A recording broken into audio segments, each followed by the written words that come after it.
Hello friends, this is Miss Amruta Nandal working as a lecturer in Electronics and Telecommunication Department at SPM Polytechnic Kumte Solapur. This is second video lecture on unit number 4 Advanced Wireless Standards. In previous lecture, that is first video lecture, we introduced unit number 4 and also studied need of 3G and 4G technology. In today's video lecture, we will going to see IMT 2000. It is a global standard. IMT 2000 global standard. It is the International Telecommunication Union regulated a plan to implement a global frequency band in the range of 2000 MHz, which will support a wireless communication standard for all countries throughout the world, known as International Mobile Telephone 2000. So विद्यार्थी मित्रांनो, 2000 हा एक frequency band आहे 2000 मेगाहर्ट्जचा, जो आपल्याला international telecommunication union यांनी पूर्ण world wide use करण्यासाठी एक स्पेक्ट्रम दिलेली आहे, जे कॉमनली सगळ्या कंट्रीमध्ये एकच यूज केलं जातं. तर त्याला इंटरनॅशनल मोबाईल टेलिफोनी 2000 हा एक स्टँडर्ड म्हणलेले आहे. IMT 2000 provides an international framework for wireless network access by connecting different systems including the terrestrial and or satellite system. तर ह्यामध्ये जे काही सिस्टीम्स डिफरंट सिस्टीम्स कनेक्ट केलेले आहेत वायरलेस नेटवर्कचे, तर ते टेरेस्ट्रियल असतील किंवा सॅटेलाईट सिस्टीमचे असतील. तर ह्यामध्ये एक इमेज तुम्हाला इथं दिसतो आहे की ह्याच्यामध्ये आता सॅटेलाईट आणि टेरेस्ट्रियल ह्यामधला जो काही फरक आहे आपण बघूयात. वर्ल्ड वाईड कॉमन स्पेक्ट्रम, तर त्यासाठी एक बँड दिलेला आहे 1.8 to 2.2 GHz बँड. ओके, तर IMT 2000चे जे काही विजन्स आहेत, ॲक्च्युली IMT 2000 हा का इम्प्लिमेंट केलेला आहे, तर ह्या विजनला आपण गोल्स किंवा फीचर्स असेही म्हणू शकतो. तर ह्या IMT 2000 स्टँडर्ड का इम्प्लिमेंट केलेले आहे, तर त्याचे खरं काम काय आहे आणि ते कशासाठी इम्प्लिमेंट केलेलं आहे, तर त्याच्या विजनमध्ये आपल्याला कळणार आहे. तर त्याचा पहिला विजन जो आहे हा आहे वर्ल्ड वाईड कॉमन स्पेक्ट्रम. तर पूर्ण वर्ल्डमध्ये एकच स्पेक्ट्रम दिलेला आहे. तर ज्या स्पेक्ट्रममध्ये आपला जो कम्युनिकेशन आहे, तर तो सॅटेलाईट कम्युनिकेशन असू दे, टेरेस्ट्रियल असू दे, तर त्या सगळे जे कम्युनिकेशन आहेत ह्याच बँडवरती चालणार आहेत. ओके, तर नेक्स्ट आहे हा पहिला विजन झाला, जो वर्ल्ड वाईड कॉमनली एकच स्पेक्ट्रम 1.8 to 2.2 GHz म्हणजेच 2000 मेगाहर्टचा हा बँड होतो. ओके, सो त्याच्यामधले जे काही डेटा रेट्स आहेत, तर ते प्रत्येक एरिया वाईज डिवाईड केलेले आहेत. तर सगळ्यांना माहिती आहे सेल म्हणजे काय आहे. ओके, तर हे बीट वाचल्यानंतर तुम्हाला कळेल की एक्झॅक्टली मला काय म्हणायचं आहे. Okay, data rate 9.6 kbps or more for global for the mega cell. Okay, तर ह्या इमेजमध्ये बघा, तर हा जो इमेज दिलेला आहे त्यामध्ये हा जो तुम्हाला सर्कल दिसतो आहे, ह्याला एक्झॅक्टली सर्कल म्हणू शकत नाही, जो काही शेप आहे, तर त्यासाठी पूर्ण ग्लोबलला दिलेला एक मेगा सेल असं त्याला म्हणलेलं आहे ग्लोबली. तर त्याचा जो डेटा रेट आहे किती दिलेला आहे 9.6 kbps. आणि त्याच्यानंतर ह्या ग्लोबलला म्हणजेच मेगा सेलला डिवाईड केलेला आहे मॅक्रो सेलमध्ये. तर तिथे काय असणार आहे 144 kbps असणार आहे, और त्याच्यापेक्षा जास्त म्हणजे 9.6 पर्यंत. For vehicular that is macro cells. Okay, त्याच्यानंतर हा जो नेक्स्ट आहे तो मॅक्रो सेल आहे, आणि त्या मॅक्रो सेलला पुन्हा डिवाईड केल्यानंतर मायक्रो सेल बनेल. तर त्या मायक्रो सेलला दिलेली जी स्पीड आहे, डेटा रेट आहे, तर तो किती आहे 384 kbps. आणि त्याच्यानंतर पिको सेलला दिलेली काय डेटा रेट आहे, तर तो आहे 2 Mbps for pico cell, that is indoor environment.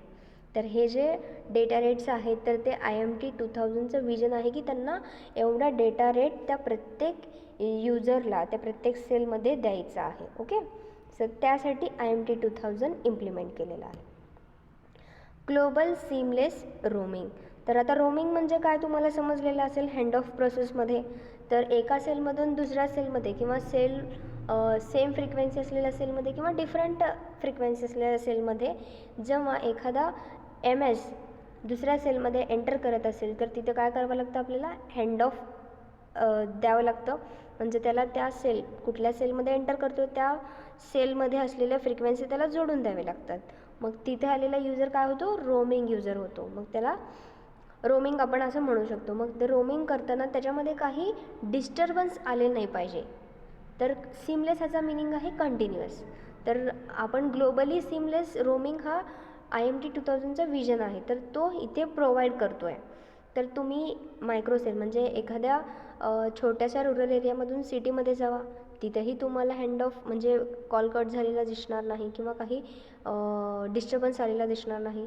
सिटीतून तुम्ही दुसऱ्या स्टेटमध्ये जावा, तिथेही डिस्टर्बन्स दिसणार नाही. स्टेटमधून कंट्रीत जावा, तिथेही तुम्हाला काही डिस्टर्बन्स दिसणार नाही. कंट्रीमधून तुम्ही दुसऱ्या कंट्रीत जावा, तिथेही तुम्हाला काही डिस्टर्बन्स दिसणार नाही. It is a global seamless roaming. Okay, next आहे multiple radio environment.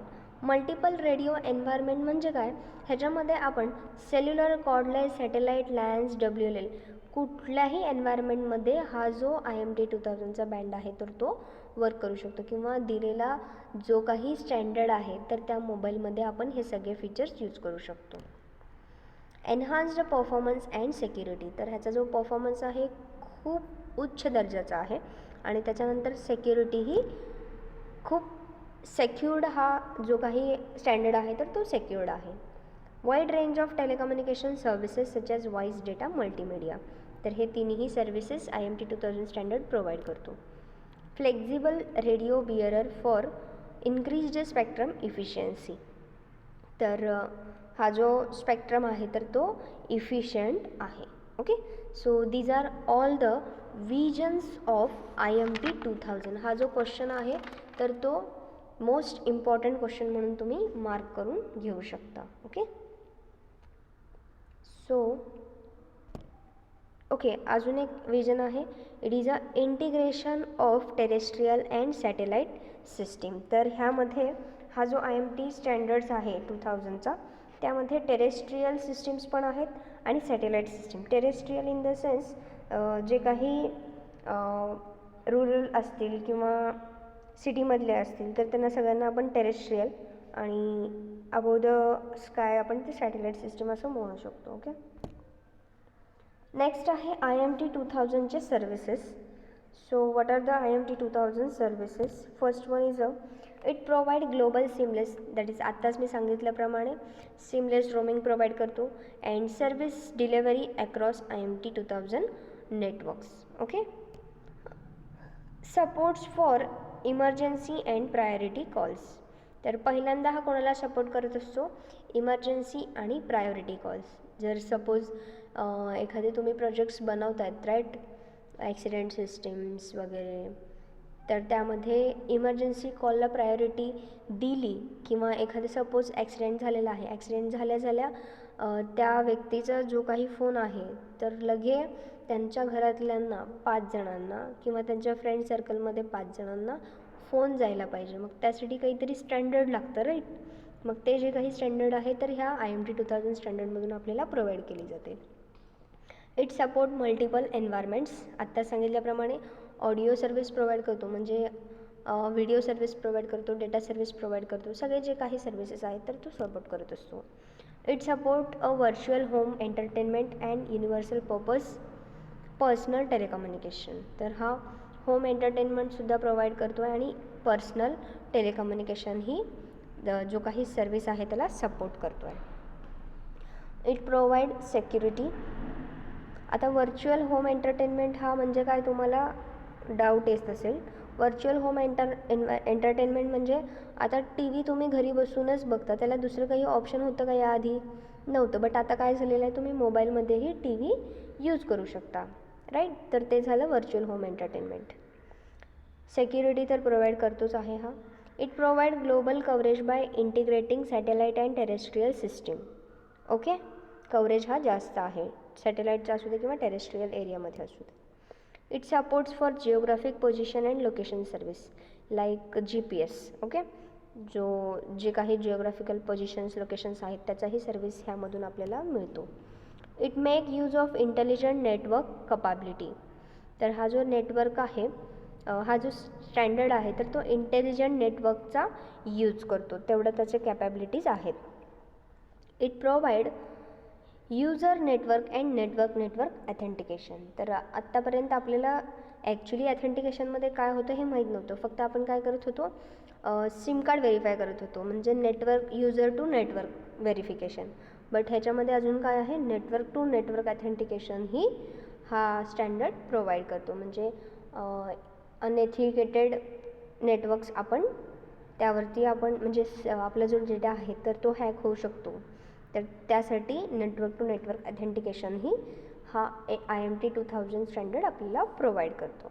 Okay, so next is spectrum requirement for IMT 2000. तर IMT 2000चे स्पेक्ट्रम रिक्वायरमेंट काय आहेत? सो अपलिंक त्याची फ्रिक्वेन्सी आहे बँड किती 18852 2025 megahertz for mobile satellite service. And डाउनलिंकसाठी सुद्धा 2110 to 2200 megahertz for mobile satellite services. तर हे त्याचे दोन्ही फ्रिक्वेन्सी रेंजेस आहेत, अपलिंक आणि डाउनलिंक. ओके, आणि त्याच्यानंतर ट्रान्समिशन मोड हा काय आहे, FDD for satellite and mobile applications and TDD in indoor and pedestrian applications. So त्याच्यानंतर सर्व्हिस रिक्वायरमेंट्स फॉर IMT 2000. तर IMT 2000चे सर्व्हिस रिक्वायरमेंट्स काय आहेत, तर हे या टेबलमध्ये दिलेलं आहे. तर त्याचे पॅरामीटर्स दिलेले आहेत. स्पीच म्हणजे त्याच्यानंतर switched data, interactive multimedia, simple message, medium multimedia आणि हाय मल्टीमीडिया, ह्यामध्ये ते कॅटेगराईज केले आहेत. तर स्विच टाईप स्पीचसाठी असेल सर्किट, स्विच्ड डेटासाठी सुद्धा सर्किट, इंटरॅक्टिव्ह मल्टीमीडिया असेल तरीही circuit switching. Simple message, medium multimedia आणि हाय मल्टीमीडियम असेल तर पॅकेट स्विचिंग यूज केलेले आहे. आणि त्याच्या अपस्ट्रीम आणि डाऊनस्ट्रीम डेटा रेट्स दिलेले आहेत. आणि asymmetry factors also used in, तर ते हे कुठे यूज केलेले आहेत हे पण इथे दिलेले आहेत. लाईक टेलेफोनी, स्पीच असेल तर टेलेफोनसाठी, स्विच्ड डेटा असेल तर फॅक्स, इंटरॅक्टिव्ह मल्टीमीडियामध्ये व्हिडिओ कॉन्फरन्स, सिम्पल मेसेजमध्ये ईमेल, मीडियम मल्टीमीडियासाठी वेब सफरिंग आणि हाय मल्टीमीडियासाठी TV. म्हणजे हे जे सगळे यूजेस आहेत आपण आत्ता आपल्या फोनमध्ये यूज करतो आहे आणि हे पॉसिबल झालेलं आहे IMT 2000च्या स्टँडर्डमुळे. ओके, सो नेक्स्ट आहे spectrum requirements for IMT 2000. Spectrum requirement काय आहेत याचे बघूयात काय आहेत. In future, in the growth of mobile, new services with some additional spectrum will be required. Okay, तर हा अजून आपण 3G इथं स्टडी करतो आहे, त्यासाठी इथे म्हणलेलं आहे की in growth of mobile new services with some additional spectrum will be required दिलेले आहेत. सो ऑलरेडी हे इम्प्लिमेंट झालेलं आहे की मोबाईलचा ग्रोथ ही वाढलेला आहे, त्याचे सर्व्हिसेसचं रिक्वायरमेंट वाढलेलं आहे, त्यामुळे स्पेक्ट्रमचाही रिक्वायरमेंट वाढला जाणार आहे आणि तो ऑलरेडी वाढलेला आहे आणि इम्प्लिमेंट पण केलेला आहे. It is assumed that existing all 2G network will be upgraded to 3G networks. तर सगळ्यांना माहिती आहे जेव्हा कधी 2G to 3G, 3G to 4G असं कन्वर्जन अपग्रेशन होत जातं, आपण आपला जो सिम कार्ड आहे तो अपग्रेड करून घेतो. तुमचा जो काही 3G सिम कार्ड आहे आयडियाचा तुम्ही 4Gमध्ये करून घेतलेला आहे, राईट. आता आपण 4Gमध्ये ऑलरेडी यूज करतो आहे, बट अजून 3Gचा स्टडी करतो आहे, right. So that in each region the ITU considers that at least 160 MHz data rate is required. तर पुढे त्यांना 160 MHzचा डेटा रेट लागणार आहे असे त्यांचे अझम्पशन्स आहेत. The ITU has calculated the additional spectrum required to add in its 3 combinations of additional spectrum already used by 2G and 3G allocated to 3G. Okay, so already ITUने काही कॅल्क्युलेशन्स केलेले आहेत की जेव्हा मी 2G to 3G किंवा 3G to 4G असे requirements वाढतील तर किती मेगाहर्ट्जचा डेटा आपल्याला डेटा रेट लागणार आहे. तर ते त्यांनी ऑलरेडी कॅल्क्युलेट केलेले आहेत. As, WCDMA and CDMA 2000 are main 3G systems collectively known as IMT 2000. This system offers packet switched data rate at more than 384 kbps. Okay, तर हे जे काही स्टँडर्ड्स आहेत एज, WCDMA अँड CDMA 2000 आणि हे तिन्ही काय आहेत आपण ह्याच युनिटमध्ये स्टडी करणार आहोत. फक्त एवढं लक्षात ठेवा की हे जे काही 3 स्टँडर्ड्स आहेत तर ते मेनली 3G सिस्टीम्स आहेत. A straightforward upgradation of GSM and is Edge which is compatible with other TDMA systems. आता compatibility म्हणजे काय? compatibilityचा अर्थ आपण रिअल एक्झाम्पलमध्ये घेऊयात. जेव्हा तुम्ही मोबाईलचा रिचार्ज संपतोचा हा एक जे एक्झाम्पल दिलेला आहे तेव्हा तुमचं सिम कार्ड 4G झालेलं आहे, राईट. जिओचा सिम कार्ड हा 4Gचा सिम कार्ड आहे. मग त्याच्यावरती 2G चालत नाही असं कुठला मेसेज आलेला आहे का की ह्या सिम कार्डवरती 2G चालणार नाही, फक्त 4G म्हणजे 4G चालेल? नाही आहे. तर ह्या सिम कार्डवरती 4Gच्या सोबत त्याचे backward services like 3G 2G हे पण चालतात. त्याला आपण काय म्हणणार आहे? कंपॅटिबिलिटी. ओके, 4G सोबत त्याचे लोअर व्हर्जनसुद्धा तिथे चालतात, त्याला आपण कंपॅटिबिलिटी म्हणतो. ओके, तर GSMचा अपग्रेडेशन काय आहे? It is a age. WCDMA require new spectrum which is designed to be backward compatible with GSM. तर WCDMA हा पण GSMचाच एक न्यूली डिझाइंड बॅकवर्ड कंपॅटिबल स्टँडर्ड आहे. तर GSMचा पुढचा व्हर्जन एज असेल आणि एजचा पुढचा व्हर्जन WCDMA असेल. Okay, so this is all about the spectrum requirements for IMT 2000. So next आहे कंपॅटिबिलिटी रिक्वायरमेंट्स फॉर IMT 2000. कंपॅटिबिलिटी म्हणजे आत्ताच मी सांगितले कंपॅटिबल आहे म्हणजे 4Gचा सिम 2G सोबत कंपॅटिबल आहे, 3G सोबतसुद्धा कंपॅटिबल आहे. ओके, सो बघूया त्याचे रिक्वायरमेंट्स काय आहेत. तर फर्स्ट वन असेल डायरेक्ट अपग्रेडेशन. डायरेक्टली अपग्रेड करायचा असतो तर ते काय आहे बघूया. In the cellular technology upgrades typically ads better modulation techniques and packet switched with maintenance of channel assignment scheme and cell size. Due to this, there is a limitation on the options which are available with cellular service providers where most of the 2G system are TDMA based. Hence, to retain the TDMA structure, direct upgradations are required. तर बघा इथे सांगितलेलं आहे cellular technology upgradation जे आहे तर ते better modulation technique add करण्यासाठी, चॅनल असाइनमेंट करण्यासाठी, सेलचा साईज ह्या सगळ्यावरती तो डिपेंड असतो. तर ह्यासाठी काय करावं लागतं? डायरेक्ट अपग्रेडेशन करावा लागतो. सो नेक्स्ट काय आहे? रोमिंग. तर रोमिंग ह्याचा अर्थ ह्याच्यामध्ये फ्रिक्वेन्सी चेंज होणं एवढाच नव्हे तर ह्यामध्ये आहे 2G to 3G म्हणजे जनरेशन चेंजचा म्हणजे जनरेशन टू जनरेशन कनेक्टिव्हिटी असल्यासारखं. To support any number of different cellular system mobile phone can be designed enabling their use worldwide. It include many modes of operation and each mode represent different 3G system. Some phone support all the IMT 2000. म्हणजे आपला जो phone आहे तर त्याच्यावरती 2G support करतो, 3G support करतो आणि 4G ही support करतो. म्हणजेच some phone support all the IMT 2000, right. त्याच्यानंतर आहे हँडओव्हर. तर हँडओव्हर हँडओव्हर ह्याच्यामध्ये दिलेलं आहे की if user move to outside it coverage area 3G system is configured such way that it handover mobile user from 3G to 2G network.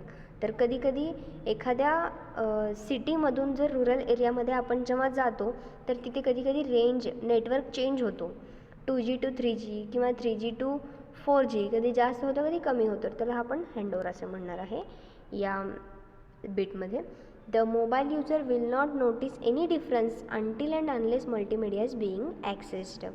तर तेव्हा जेव्हा तो मल्टीमीडिया ॲक्सेस करेल त्याला कॉलिंगला काही प्रॉब्लेम होणार नाही. तो 2G असू दे 3G असू दे कॉलिंगमध्ये काही प्रॉब्लेम होणार नाही. जेव्हा तो मल्टीमीडिया ॲक्सेस करणार आहे तर त्या मल्टीमीडियामध्ये त्याला ते नोटीस होणार आहे की आपण 2G नेटवर्कला आलो आहे का 3G नेटवर्कला आलो. Okay. In the 3G system this put some design contents. Due to all this mobile phone must able to operate in both 3G and 2G network. तर हे सगळे जे कंडिशन्स आहेत त्यासाठी हा जो मोबाईल फोन आहे 3G सिस्टीमचा, तर ते हे सगळे विचार करूनच त्याने डिझाईन केलेले आहेत की हा जो फोन आहे 3Gमध्येही वर्क करायला हवा आहे आणि 2Gमध्येही वर्क करायला हवा आहे. Okay, so this is all about the compatibility requirements for IMT 2000 and this is the home assignment for today's and previous video lecture.